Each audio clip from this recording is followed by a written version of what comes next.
নলবাৰীৰ বিল্লেশ্বৰ দেৱালয়ত নলবাৰী জিলাৰ আয়ুক্ত বৰ্ণালী ডেকাৰ জন্মদিন উদযাপন। শনিবাৰে নলবাৰীৰ বেলশৰৰ বিল্লেশ্বৰ দেৱালয়ত কাল ভৈৰৱ মন্দিৰত জন্মদিন উপলক্ষে নলবাৰী জিলা আয়ুক্ত বৰ্ণালী ডেকাই সেৱা আগবঢ়ায়।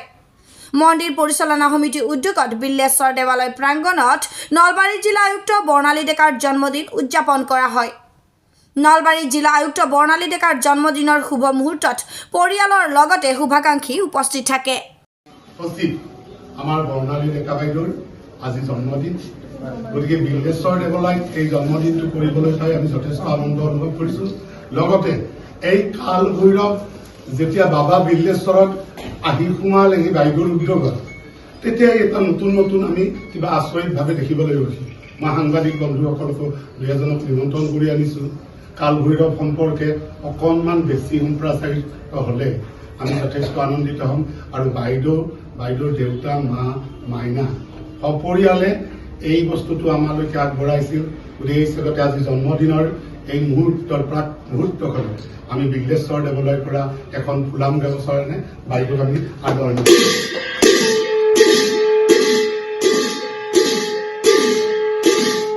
আৰু এই হিচাপতে আমাৰ কমিটিৰ জ্যেষ্ঠ সদস্য আমাৰ বৰুণ পাটোৱাৰী এখন ফুলাম ব্যৱস্থাৰ আৰু আমাৰ কমিটিৰ জ্যেষ্ঠ সদস্য আৰু লগত আমাৰ ভাল লাগিছে আমাৰ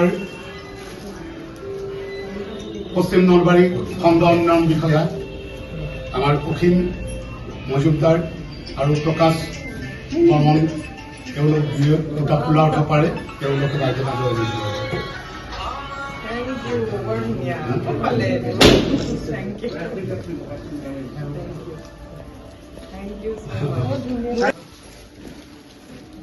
আৰু আমাৰ আটাইতকৈ সৌভাগ্যৰ কথাটো এইটো যে আমাৰ সেইদিনা বাইদেউ ছাৰৰ লগত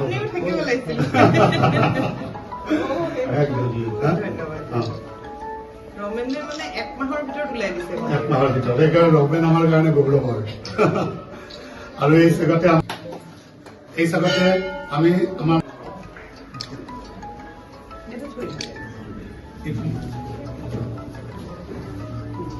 হয়, নিশ্চিতভাৱে বেলশৰ দেৱালয় আহিলে মনত এটা মানে বেলেগ ধৰণৰ এটা শান্তি আৰু ফূৰ্তিৰ অনুভৱ সদায় হয়।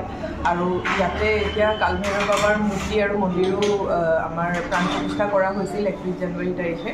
আৰু দেখিছোঁ যে ভক্তপ্ৰাণ ৰাইজ আজি বহুত আছে। আৰু আজি মেট্ৰিক পৰীক্ষাৰো প্ৰথম দিন, পিতৃ মাতৃসকল আহিছে ভোটদানৰ বাবে। আৰু ইয়াতে আমাৰ বাবাৰ প্ৰাণ প্ৰতিষ্ঠা হোৱাৰ পিছৰ পৰা গম পাবলৈ গৈছে যে মানে কুকুৰ বহুত আহি আছে, সেইটো মন্দিৰ কৰ্তৃপক্ষৰ পৰা গম পাইছোঁ আৰু আমি দেখিছোঁ। আৰু অসমৰ বিভিন্ন অঞ্চলৰ পৰা ৰাইজ সদায় আহি আছে। মন্দিৰটোৰ যিটো ঐতিহ্যমণ্ডিত আমাৰ মানে এটা শিৱ মন্দিৰ, শিৱ শক্তিৰ ইয়াতে পূজা কৰা হয়। আৰু ইয়াতে আহিলে আটাইৰে ভক্তপ্ৰাণ ৰাইজৰ আপোনালোকে দেখিব যে মনবোৰ সদায় তেখেতসকলে যেতিয়া আহে এটা ফূৰ্তিৰ ভাৱত থাকে। আৰু ঈশ্বৰৰ ওচৰত এই কামনা কৰিলোঁ যাতে আমাৰ এই অঞ্চলটো জিলাখন আৰু আগবাঢ়ি যায়। আজি আপোনাৰ জন্মদিন উদযাপন কৰা মই মন্দিৰ কৰ্তৃপক্ষক ধন্যবাদ জনাইছোঁ। নিশ্চয় ঈশ্বৰৰে আশীৰ্বাদ যে আজি মই আহিছিলোঁ পূজা কৰিবলৈ, তেখেতসকলে গম পালে যে আজি বাৰ্থডে হয় বুলি, আৰু তেখেতসকলে ধুনীয়া আয়োজন এটা কৰিছে। আৰু বিশেষভাৱে মই ভাবোঁ যে এইটো মানে তেখেতসকলক ধন্যবাদ জ্ঞাপন কৰিছোঁ আৰু ঈশ্বৰৰ এটা আশীৰ্বাদ যে এইখিনি মৰম তেখেতসকলে দিছে।